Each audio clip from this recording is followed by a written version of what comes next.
with you shortly. We're just doing the things that happen between the two things to take the thing and put it from that thing to this thing and so on. There's a lot of things going on behind the scenes. So in the meantime, what we're going to do is leave you with some great clips courtesy of the Jay Leno Fly on YouTube. This is Craig Ferguson material from the former Late Show. Absolutely amazing late night programming. Often reminds me very much of Gutfeld, a little less obnoxious maybe, but in a different way. Anyway, it's great. We'll leave you in his capable hands and talk to you in a few. Cheers. This is from, what else we got? This is, this is from Harry in Climax in Georgia. Okay. Right, yeah, now we're talking. Okay, stop right there, Ferguson. What? That's enough. The hell? Cut. Shut it down. Beth, what are you doing? You can't, everyone, this is the CBS executive in charge of the show, Beth. Is it a problem? Yes, this show is too sexual. Come on, Climax, Georgia. It's not a real place. Yes, it is, isn't it, Jeff? Yes, as a matter of fact, I have a place in Climax, and it's bursting with charm. There you are. Okay, I see what you're doing. Yeah. That's strike two. What is this, a baseball game? I don't see any balls around here except for ones, that... Okay, next, I'd like to talk about that rhino on the wall. That doesn't make you think of sex? I'm a man. Everything makes me think of sex. That horn is too penisy. I want you to cover it with this.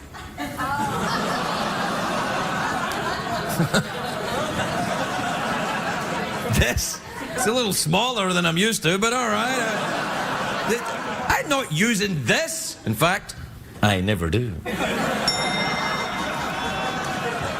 Also, that horse over there is completely inappropriate. Come on, what's wrong with Secretariat? You're crazy. Nudity. Nudity's not even a real horse. It's two male interns in a costume. I know. And they're both naked in there. Okay, that is true, but we don't have to pay them. That's strike three. Okay, you better watch yourself, Ferguson. Strike three, watch myself? How many strikes do I get? 47. 47. Seems like a lot. That does seem like a lot. Yeah, a little bit, yeah. That seems like too many. I should probably change that. Hold on, wait. I thought I said cut. Why is there a light on the camera?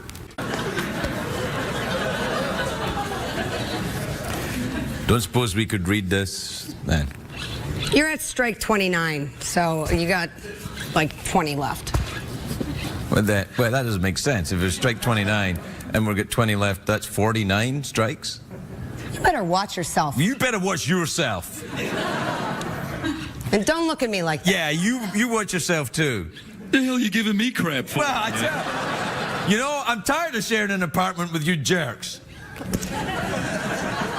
It's another strike. You can't just keep adding strikes for no reason. That was filthy. What was... I know what you're implying. What, sharing an apartment? All right, you just keep going. I can't. What's dirty about sharing an apartment? You know, man. Is sharing an apartment like when we took that train to that town in the Midwest? You mean that time we took the train to Cleveland? Cleveland, yeah, it was a special type of train. It was a steam engine. Yeah, that's right. No strikes on this? Oh, you got him. All right, okay. Good night, everybody. Good night, good night.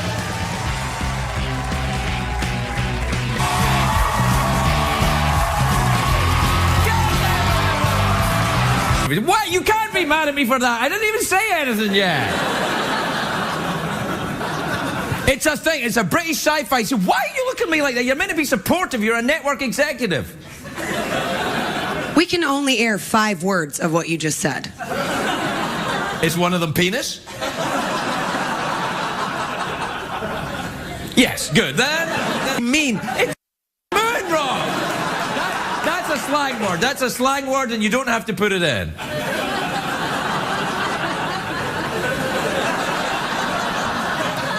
It's clean, though. It's clean, and that's the main thing.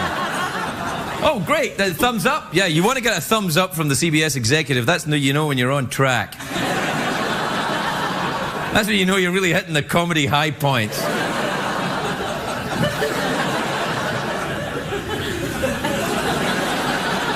Stop taking notes like you're going to report me to the principal or something.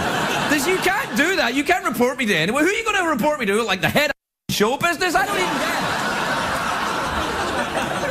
It's a slang word from my country. You're a racist.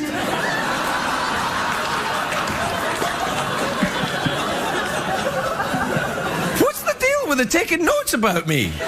They're like twins. It's adorable. Yeah,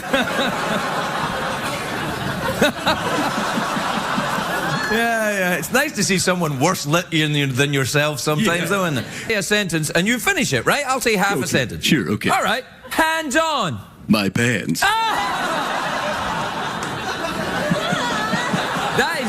That is perfectly acceptable at this time of night. It's perfectly acceptable. If you say so, I'm just, your boss. But go ahead, continue. Let's keep playing the game. You get one more. One more.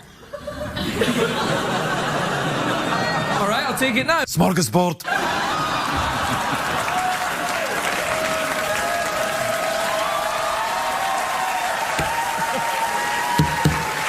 Yeah, that's right, baby. Go ahead, cancel me. You'll see. It'll have absolutely no effect on your network whatsoever. Have you ever seen a peacock, Jeff? You know I have. Do you know the interesting thing about peacocks? Now, this is true, Beth. This is true. So I'm not in any way saying anything that's rude or dirty, but peacocks are 10% smaller than they were 25 years ago.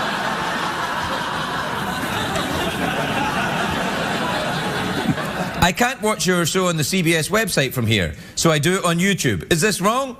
For CBS, is that wrong, Beth? Is that not allowed? CBS. Careful. You can't do that? Careful. What the hell? What the hell? He's just being menacing all the time. It's my job. What, to be menacing? To be menacing to you. And that one over there. I'm on you.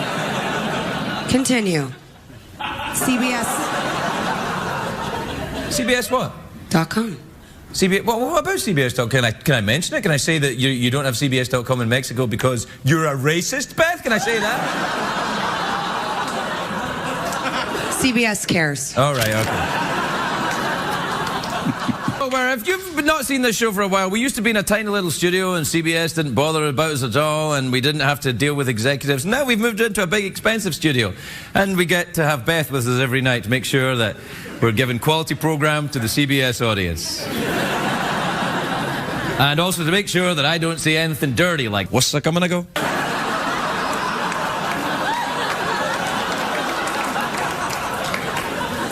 It's an example, Beth. It's for educational purposes. To let people know why you're here. You like this studio? You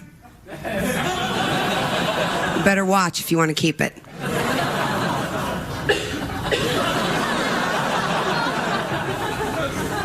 You look hot. Well, ladies, we would like to welcome you to America. I hope you enjoy your studies here and your vacation. And CBS has a present for you. Beth, why don't you bring out their present? Beth is a CBS executive. She could probably help you in your work to know about business. Come on. Oh, come on. Hell.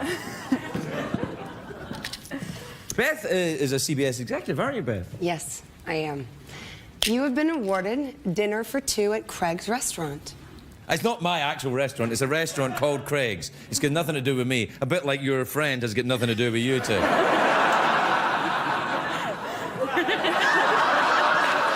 Whoa. What the? Auf Wiedersehen. I turn my back, you just walk away? I could sense the dirty, and I just wanted to go mark it on the stripe. Can you sense the dirty now? Sense the dirty, baby. Sense the dirty.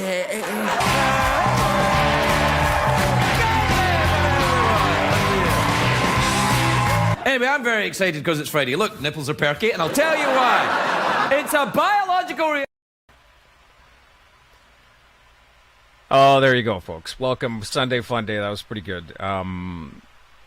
The Unacceptables here live, episode number 21. Welcome. Thanks for joining us. Thanks for watching the replay. Thanks for listening to us on the podcast, different podcast channels. With me, as always, is the man, the myth, the legend, Mr. Unacceptable himself, Jay Shaw. Jay, how are you doing tonight? I'm really good, Scott. Now that I've unmuted my mic, I almost ghosted myself right at the start of the episode. I'm hoping last episode I got about 0.7 of a second into the broadcast before I shit the bed and ruined everything.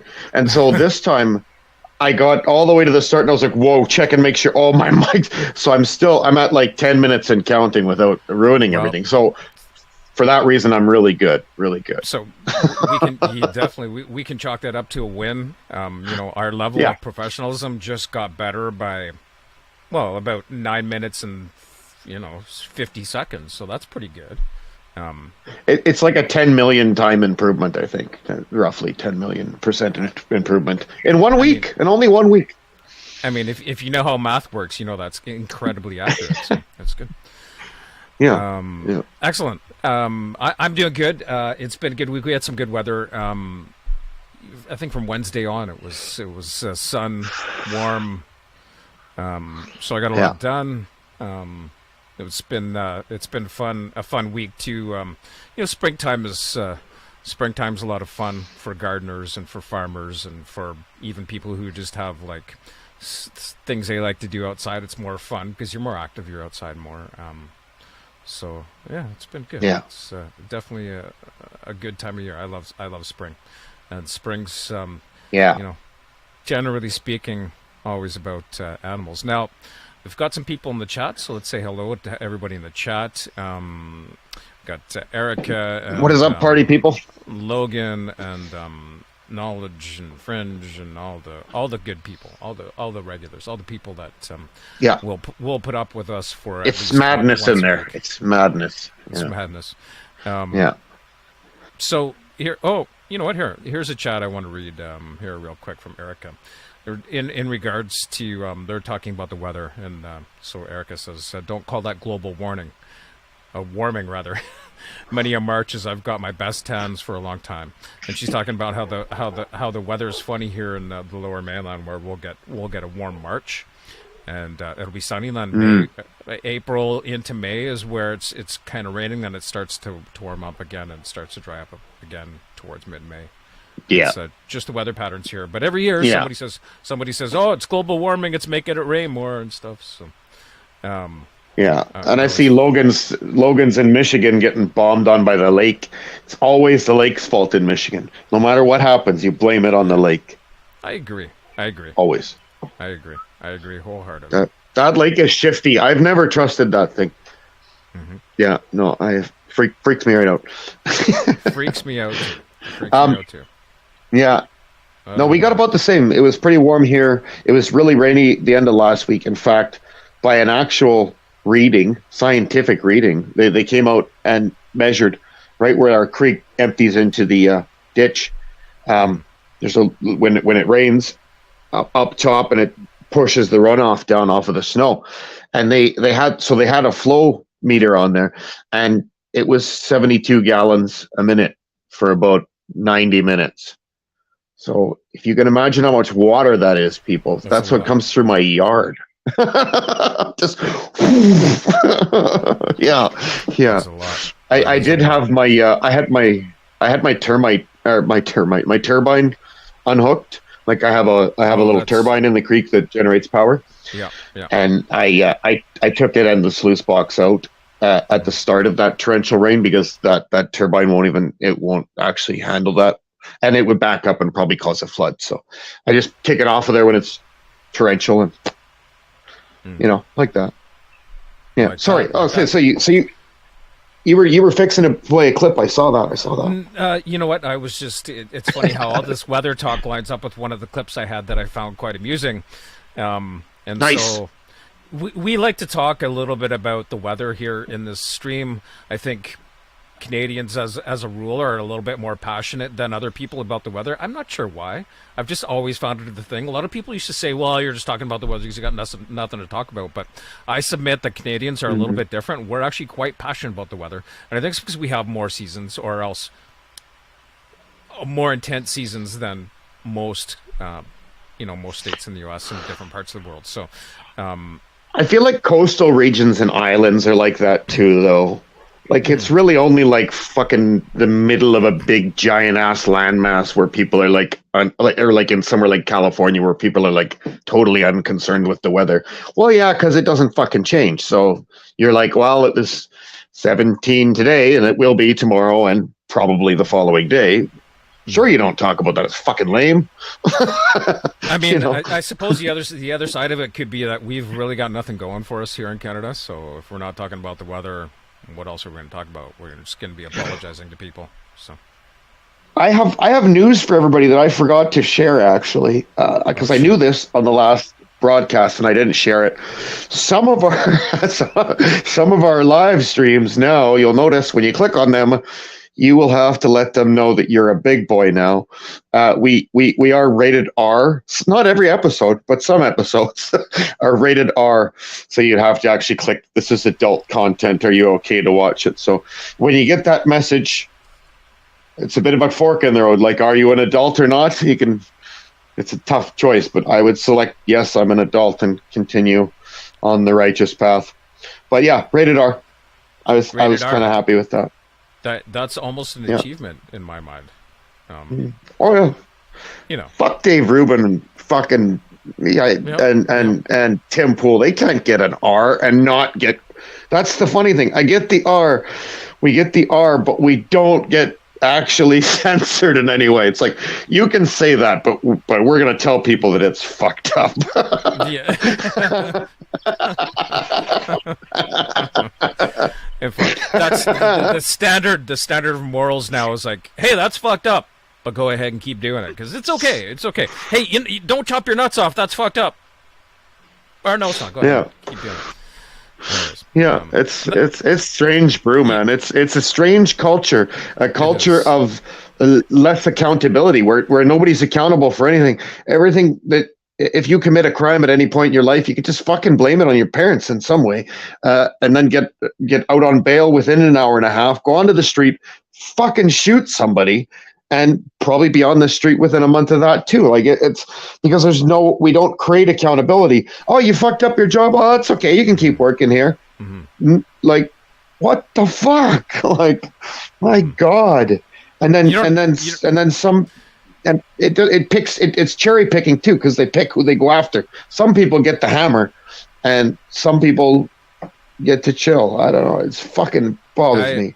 I have decided that I am going to look at the options here, and I think I might start to identify as a homosexual, disabled person of color, because then there's no job that I could get turned down for.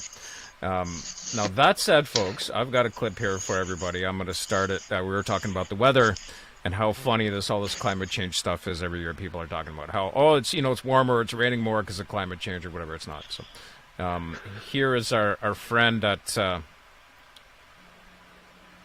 Fox News, Mr. Tucker Carlson. A tough couple of years for the experts when it comes to big public policy questions, complicated adult stuff like war and disease and the economy, really the only things that matter. The assumption in Washington has for many years been that you should not worry about it. Don't sweat the details. That's not your role as a citizen and as a voter. We don't have that kind of democracy, the kind where you might actually participate. No, your job is to trust the experts and their conclusions and then obey them. But COVID kind of blew that up. If there's one thing we learned from that disaster, it's that public policy experts very often had no clue what they were talking about. Your hippie aunt in Mendocino County knew a lot more about how to beat a flu virus than your average virologist on CNN. Your aunt would tell you to go outside, get some exercise, some sunlight, some fresh air, stop eating junk food, turn off your computer once in a while, spend time with other people. Be healthy. That advice worked. The experts, by contrast, made you get the vaccine, and that did not work. So by March of 2021, people are starting to figure this out. Anyone who was paying attention in America understood that the experts, many of them, were full of it. And it was exactly at that moment that the Atlantic magazine in Washington published a piece pushing back against the growing consensus. That story was entitled, "Following Your Gut Isn't the Right Way to Go." It's hard to think of a funnier headline, really, mostly because it's so spectacularly absurd. You should always trust your gut. Obviously, it is the one thing that will never betray you. But the Atlantic magazine wanted you to know that your natural instincts are, in fact, worthless. The experts had a rough year, the magazine conceded, but we still have to trust them. Right. Actually, we don't have to trust them. And on big questions of public policy, we absolutely should not trust them. It's a democracy. But Washington is continuing to demand that we do trust them. Why? There may be a reason. Maybe COVID isn't the only big project they have in mind for us, a project the experts will justify at MSNBC. And indeed, it's not. There is the climate change agenda. And the climate change agenda is the single most ambitious effort to remake human civilization in all recorded history. And it's coming. In fact, it's already in progress.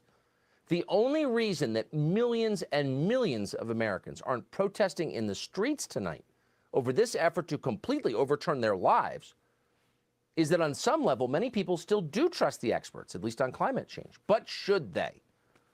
We were pondering that this morning when we saw that the world's most famous climate change expert, Greta Thunberg of Sweden, just deleted a tweet she wrote in June of 2018. Here it is, quote, "A top climate scientist is warning that climate change will wipe out all of humanity unless we stop using fossil fuels over the next 5 years."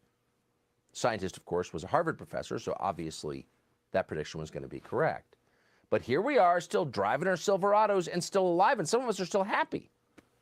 So it does make you wonder if Greta Thunberg, the greatly revered Greta Thunberg, a perennial finalist for the Nobel Peace Prize, could have gotten that so wrong. What else have the climate experts gotten wrong? And how long have they been getting it wrong? Well, fortunately, the Competitive Enterprise Institute has done the research on this, and it turns out these people have been very wrong for a very long time. 1969, the New York Times was printing climate hysteria from an expert called Paul Ehrlich. Quote, "We must realize that unless we are extremely lucky, everybody will disappear in a cloud of blue steam in 20 years. That was Paul Ehrlich in 1969. Well, here it is, 2023, and that same Paul Ehrlich, who's now 90 and still publishing books and still being cited on 60 Minutes, is still telling us that we're all going to die. Now, clearly, Paul Ehrlich had some sort of traumatic childhood he's been inflicting on the rest of us for over 50 years. And for over 50 years, his fellow experts have taken him seriously. Now, back then, of course, climate change didn't mean global warming. It meant a new ice age. In 1970, the Boston Globe reported, quote, "Scientists predict a new ice age by 21st century. According to the Globe, air pollution may obliterate the sun and cause a new ice age in the first third of the next century." An ice age. In 1972, Brown University's science department sent a letter to the White House explaining that they had deep concern with the future of the world because this ice age falls within the rank of processes which produced the last ice age. 2 years later, in 1974, The Guardian reported that, quote, "Spy satellites show new ice age is coming fast." And the report cited, just for moral weight, analysis carried out at Columbia University. Then, a few years later, 1977, the actor Leonard Nimoy, who was not a science expert technically, but played one at one point on television, shot this video. We are unprepared for the next advance. The result could be hunger and death on a scale unprecedented in all of history. What scientists are telling us now is that the threat of an ice age is not as remote as they once thought. During the lifetime of our grandchildren, Arctic cold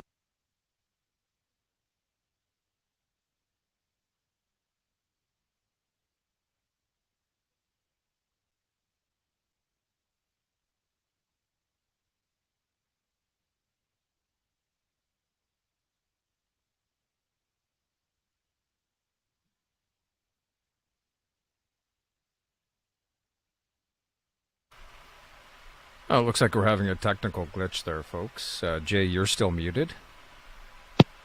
Sweet. Yeah, no, that froze up. I don't know what happened there.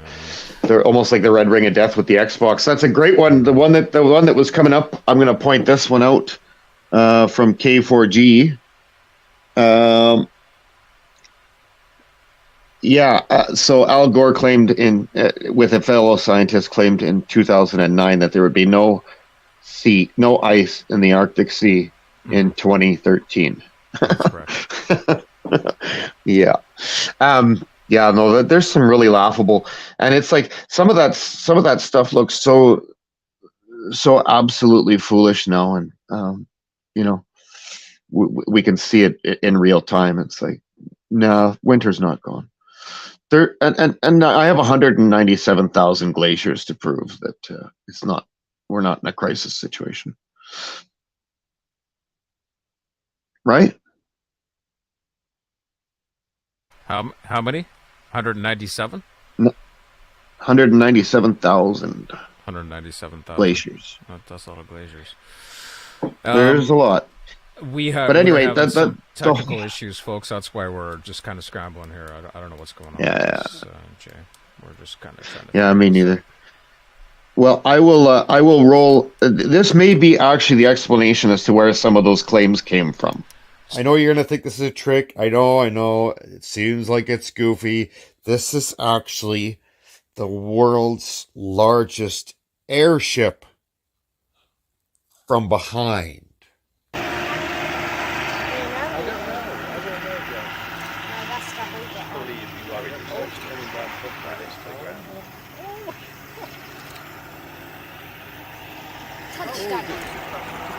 You see where the pilot is? Oh, it's broken. Oh my God, yeah. Broken plastic. Oh, you see where the pilot is?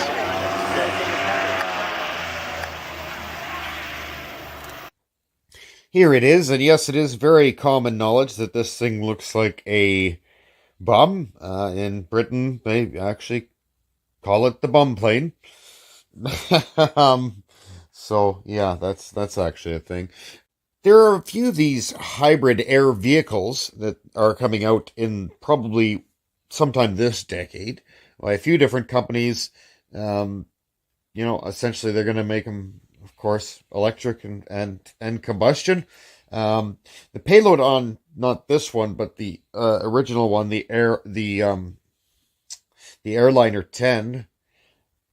This one, this is look at the interior. Has a 22,000-pound payload, which would be by far the biggest payload of any aircraft so far. So that's what I got so far on that. We'll update you as new developments drop from the bum plane. Cheers, everyone. All right. So from the bum plane archive. So I want to take a look at this thing here. I think part of the thing is people don't understand what the relevance of this is. So let's just how do we get this out of here? How do we hide ourselves, Jay? I want people to see this picture. Can they? I haven't figured out how to. We can. Well, I mean, you can pretty much see where, our heads is blocking the butt cheeks. You guys get the idea. But what's going on with this business right here, I guess, and the positioning of this? And if you'll notice right under here, you can't see it in this picture, but that's where the cockpit is. Now, I'm not making this up. That's a real thing. That's where what they call the area that you put the pilot. The cockpit is positioned right in this position right here. I don't think that was by mistake. I think that's very much on purpose. Yeah. So where most planes can have a belly dump feature, this one would actually have a chode dump, right? So just the area between the cockpit and the anus rudder. An anus rudder sounds like it hurts an awful lot. I don't want to know what that feels like. Just saying that straight up. I have a by the way FYI. Speaking of rudders, just on the subject of rudders, because I read quite an extensive study into. I was looking at when the McDonald clan first took the Western Islands and the Hebrideans and the Isle of Skye from the Danes. From the Danes, and what it was that caused that to happen. I always wondered, like, the Vikings were the masters of the sea, and the first place they actually lost, was Western Scotland. How did that occur? And it was a rudder. The Norse were still using a big drag rudder, and the McDonald's actually were the first ones to put a rudder on a longship. Like, they had essentially what was like a Viking longship, but they put a rudder on it. And they had a guy who could steer it. He would steer it like this, like a hang glider, right, at the rear of the vessel. And it was just a great big, like a 16-foot long slab of wood, just like, and they could just carve like that and just smash the Danes. And that's why we're not all speaking Scandinavian right now, because of the rudder. McDonald. And it's a little beknown part of history that years later the Campbell clan would decimate a large part of the MacDonald clan after they invited them into their camp to sleep for the night, waited for them to, be all full and drunk, and went to sleep, and they killed them all in their sleep. And, yes, so you can find lots on that at the Massacre of Glencoe, that's called. You can find all kinds of poetry, songs, everything.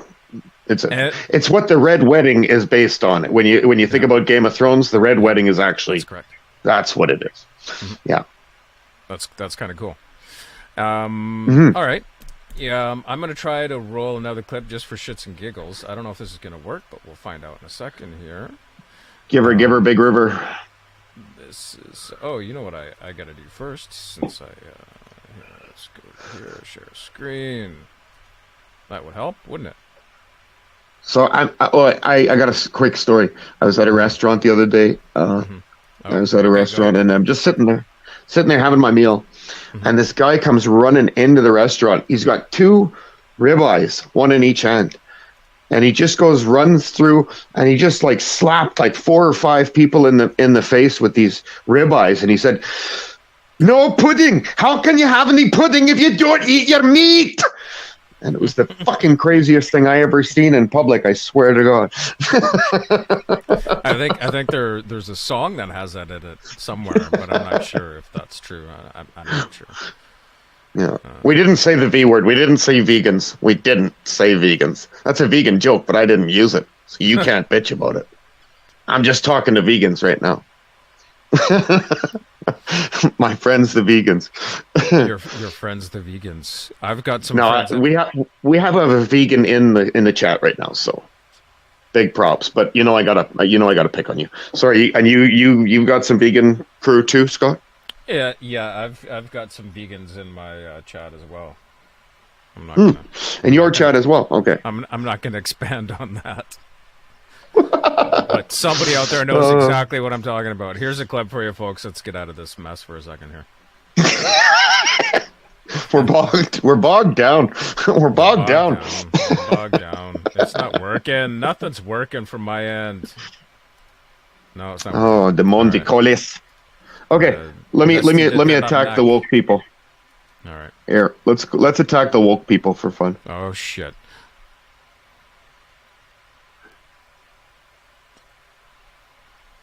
I don't know. Oh no, audio there there's no sound. No sound.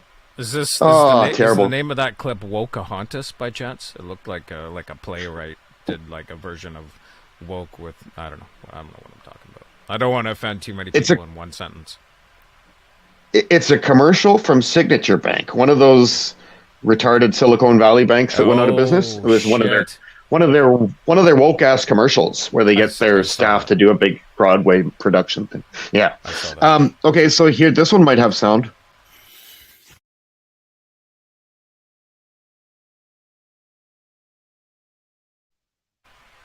Oops. Has that got no sound too? Yeah, I don't know I don't know what's going on here, man. Look at us, good old professionals here on, there's no sound on that one either. I don't know what's going on here. Okay. Give us, you know what, here, I'm gonna check something. I'm gonna roll this. We'll be right back. Give us 30 seconds, folks. Nope, that's not working. I got nothing from the side. I can't do anything. that's my connection. So, you know what's interesting is just today, I have been finding our connection not too terribly good, so I decided to bite the bullet and order the Starlink package. So, Oh, you did? Oh, okay. yes, I did. So starting in a week or two from now, we will have a much more reliable source of a signal here. Unfortunately, today's just not working out for us at all, especially on my end. We were having an echo earlier before we started the stream. I couldn't bear to hear myself come back a second after. I've got this here. I'm just going to hide that. I almost wonder if it's just a StreamYard thing, though, Scott, because all roads seem to lead towards StreamYard tonight. So it may be a network issue on their end too. I mean, granted, but it would seem that nothing's really working for me here. I can't share I can't present share a screen to anybody, like to the stream. You know what I mean? So here, I'm gonna try it once more here. Does that show up for you? No. You don't see anything? Oh. No, it's just your camera. Yeah. Oh, I know why. How about now? Nope, nothing. Nope, I got nothing. Yeah. All right, well, I mean, what are you going to do? It's Sunday, I guess. It's Sunday, fun day. Let's just have some fun. What else you got for us here, Jay? I've got no clips. I've got no content. I was going to show everybody the eggs we put in the incubator. Oh yeah. We're gonna get some baby eggs going. I was going to show a little bit of and see now my signal here is showing that I am very low connection, very unstable. Unstable, yeah. Fuck. Son of a bitch. Yeah, well, Starlink's gonna be here soon, so we'll have a little bit better signal by then. I don't know. Yeah, I may be going that way. It depends. There might be fiber here within months, so fiber would be best. Yeah, I mean, fiber, so everybody knows fiber is, the fastest. You can't get any faster than fiber yet. Yeah. But if you want something that's more reliable than your standard, and certainly for us where we are, for your standard copper or even the cable internet, Starlink's. Yeah. Starlink's got that. And it's been such a piss off because it's been 60 feet away for 2 years, eh? But they are going down this road finally. Well, it's good. It's good. Yeah. Yeah. So now, did you have anything else for us? I have one more clip to see. I guess we can see if the sound works. This one I actually tested. I know that the sound works on this one. Mm-hmm. So it's like, unless it's a program issue.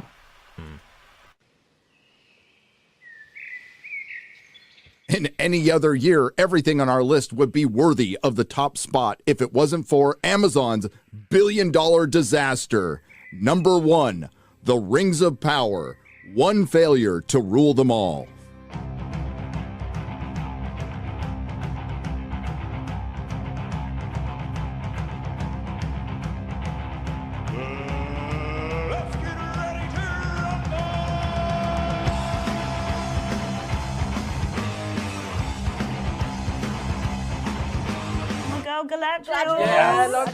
In hindsight, Amazon really should have known that once the guy got caught pissing in the corner at their trailer premiere, they were in for a long year. Every single Rings of Power teaser trailer, clip, or promotional clip ratioed into oblivion. And because we here at Nerdrotic are happy to provide services you didn't know you needed, we did the math for you. The total ratio at time of recording out of 47 videos uploaded on Prime Video's YouTube channel is 489,326 likes to 4,091,260 dislikes, not counting the over 1 million YouTube deleted. Amazon getting caught deleting thousands of comments on YouTube.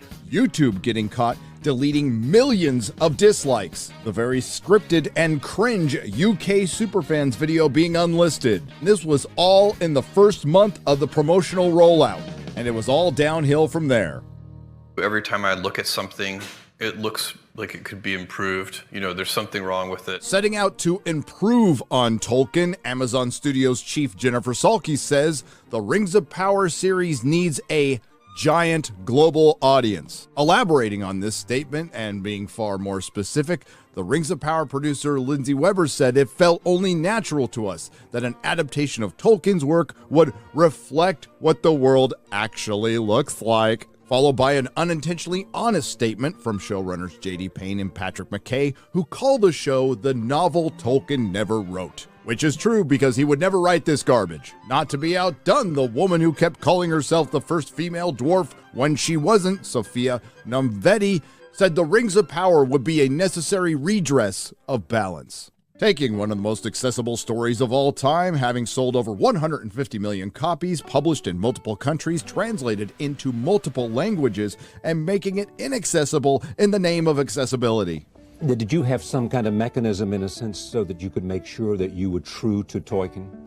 Well, we didn't want to put any of our own, certainly in terms of the thematic material, we didn't want to put any of our own baggage. I mean, we had no interest in putting our messages into this movie, but we thought that we should honor Tolkien by putting his messages into it. The news eventually came out that Peter Jackson was willing to be involved, and Amazon ghosted him. Amazon used all of their money and influence to incorporate influencers, YouTubers, professors, scholars, and shills. Also, they could assist Amazon's marketing department in weaponizing inclusivity and diversity against the Tolkien fandom, all resulting in the most historic trolling of the likes entertainment has never seen, using the ultimate weapon, mockery and memes. All right, folks, my name is Daryl Weathers, and I'm with the Construction Workers Union. I work with a lot of fine men who have families to feed. I don't know about y'all, but we work long and hard to get our pay up to a level where we can make a decent living. And these night fears took our jobs. Yeah, they're down. Well, they took our jobs. Night fears took your jobs. These damn night fears took our jobs. Kick them out. Even Elon Musk got in it.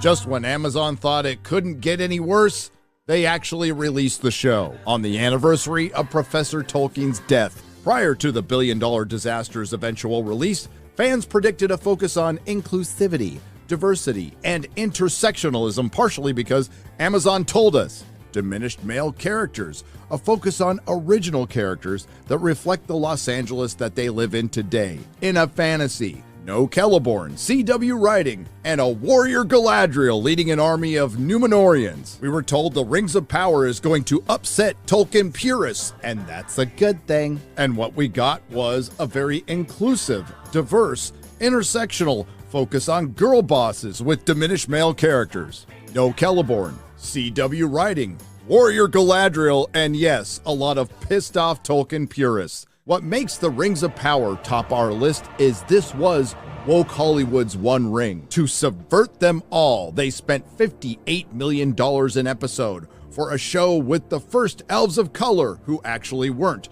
the first dwarves of color who actually weren't, and the first Harfoots of color who are actually hobbits, all to bring the necessary redress that reflects the modern Hollywood they live in today to desecrate one of the most beautiful stories ever written. Activists have been circling this franchise for years like foul beasts. Unfortunately for them, once they got their claws into it, they had no idea what to do. It turns out the activists who inhabit corporate woke Hollywood, who is now in the thralls of big tech, are incapable of adapting Tolkien. Their beliefs are antithetical to the devout Catholics' work. They wouldn't know heroism, inspiration, and beauty if it sat in between Galadriel's legs. The fans knew this from the start, and so did Amazon, so that's why they decided to end it as they began it, by attacking you, the patently evil Tolkien fan. I don't hate to break this to you, Amazon. You are the Melkor of this story. You struck the discord in the song of Tolkien's creation, and the victorious Tolkien fandom wasn't having it, and they mocked you right back into the fiery chasm from whence you came. I like that one. Yeah, I'd say it's a big fail when I had never even heard of it. I mean, I'd never even heard of that. Series? No, I never even heard of it. I was just trying to jog my memory, thinking, did I hear that? Because I read all the books, I loved them. You know, the series of the movies, at least the first couple. Everybody hated it. I think they lost everybody when they did that. Now, Yeah. I might have fixed our issue here, and so this is another plug for Elon Musk's Starlink, because I actually had to have the TV shut off in another room just to see if I could play this clip. So I'm going to try here one more time to make this work. One more time. Welcome to 1996, boys and girls. No kidding. Or no, not probably not that long ago. Maybe 2000. I don't know. Daft Punk 2000. I don't know. Can you? Do you have any kind of share screen there? Yes, sir. Yeah, I got the big panel shares live. Yeah. Okay, good. All right, here, let's go to. You have hot video and audio. I'll say. Why? Thank you. Gross. And on that note, here's a clip.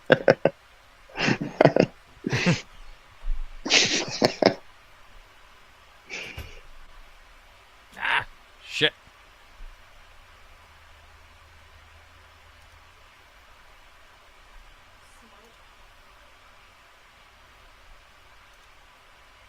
What's going on here? Things are frozen. Yeah. Hang on. Froze over. Froze over? Froze over. What the fuck? Oh. Share screen indeed. I can't even get rid of the here. Oh wait, I know. Can you hear the audio? Can you hear any audio? Yeah. Okay. All right. Okay. I know what's wrong.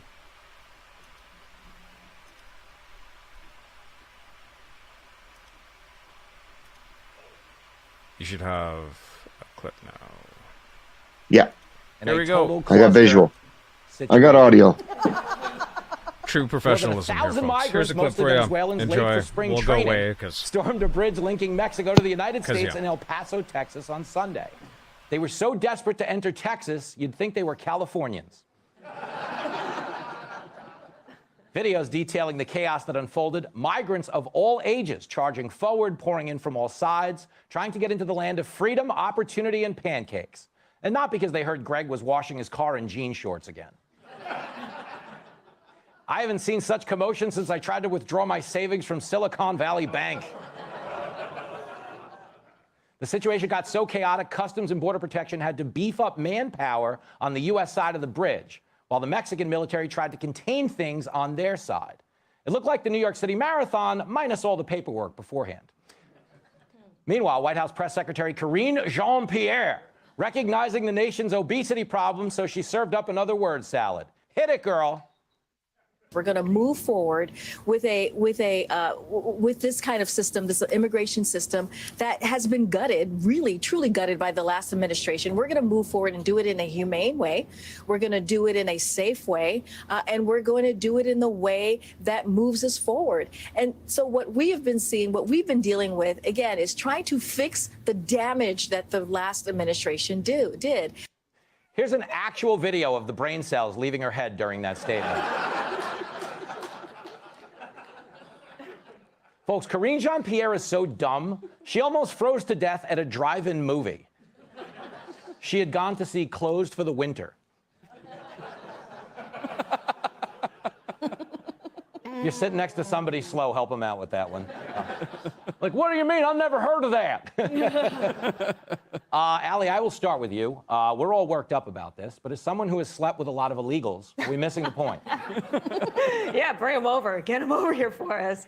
No, we have to stop this. I mean, they're basically being told that our policy is Red Rover, Red Rover. Mm-hmm. And if you get over here, you can stay. You get given I mean, I want to be an illegal immigrant. They're getting hotel rooms, debit card. Sometimes you get a free trip to Martha's Vineyard, you know?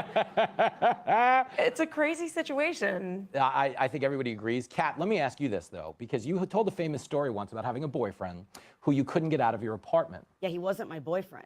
Whoever, he had stopped being your boyfriend. Would think he was. But he had stayed. Yeah. Is deportation the problem in this era because it doesn't look compassionate, so you've just got to let them stay? Shocking what people will do for access to in-unit laundry. I tried so hard. I was like, you have to go. All of a sudden, his foot's injured. It was bad.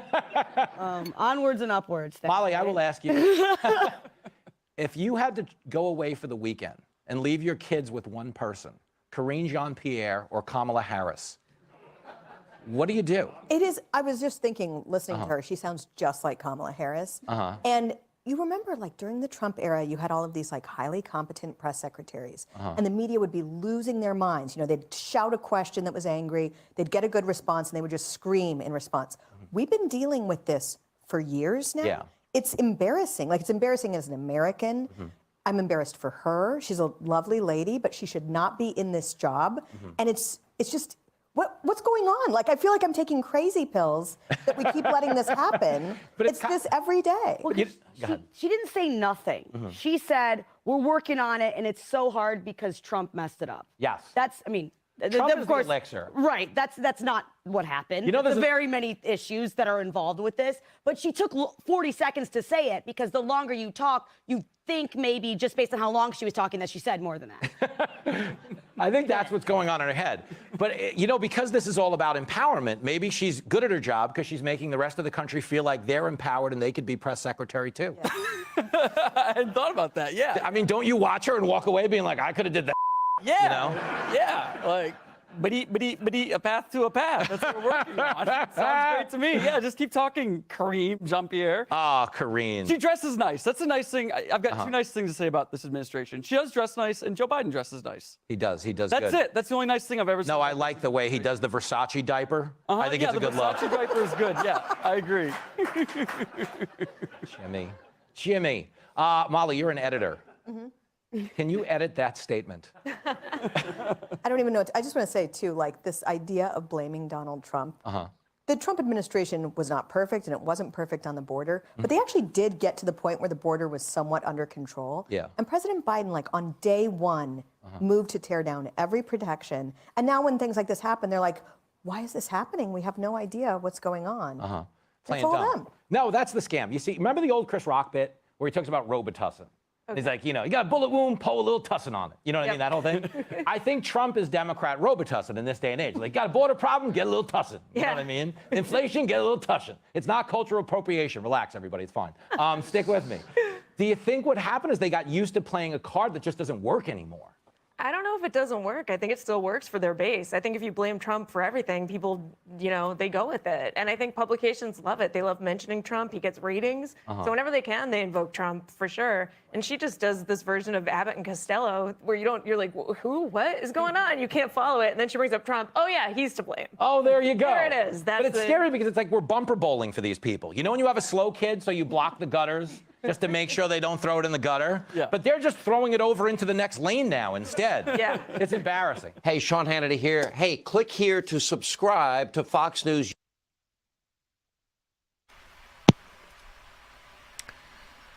All right, there you go. That was a good one. Jimmy did a good job too. Yeah, I thought that was one of his better ones. I'm not always a big fan of when he covers for Greg, so I think that was one of the better ones. He's better than Tyrus. Yeah, I mean, Tyrus did. Tyrus did well. He said, "There's something He's about better. that guy. I don't know. He's better as an anchor. I mean, yeah, no, yeah, gotcha. no. And he struggles with the monitor. He struggles with the prompter too, right? Yeah, I can see that because he's never used one in his life, which is fine. Right? Okay. Now the so let's. Go ahead. Sorry, go ahead. I was just gonna say before we start to gear down, let's get a good night from Craig Ferguson. I could only push the buttons. There we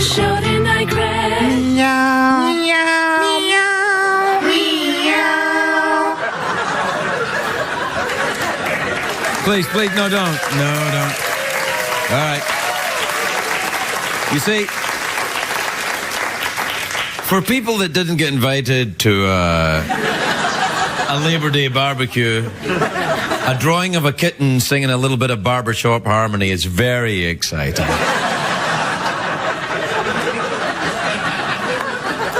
So I think it went rather well, actually, the show. I mean, I cussed a lot. And I feel awful about it. I do. I just feel awful. I feel like I've been naughty in some way.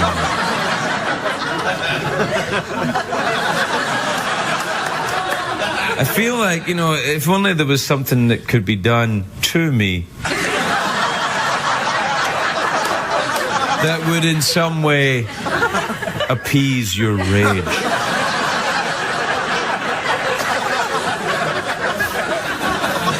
What do you think, Jeff?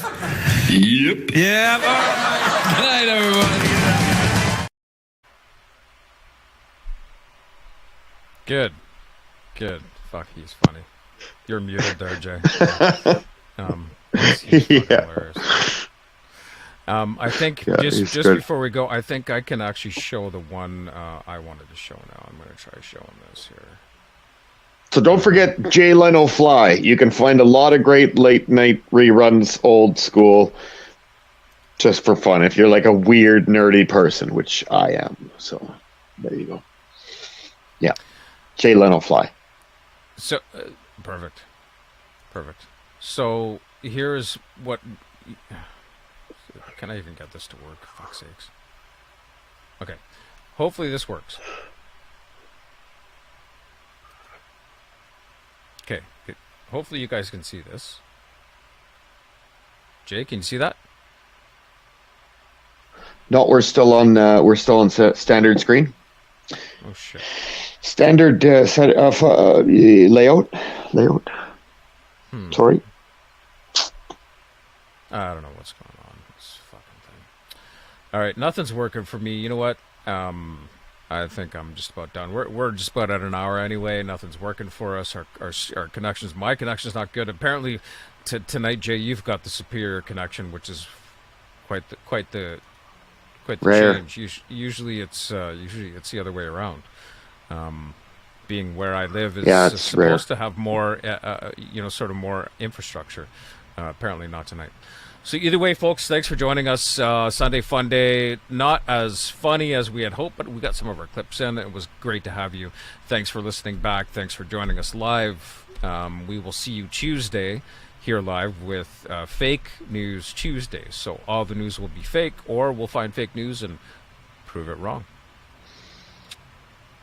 All right, we're the Unacceptables. Thanks, folks. We'll see you again in just about a few days' time. All right, have a good night, folks.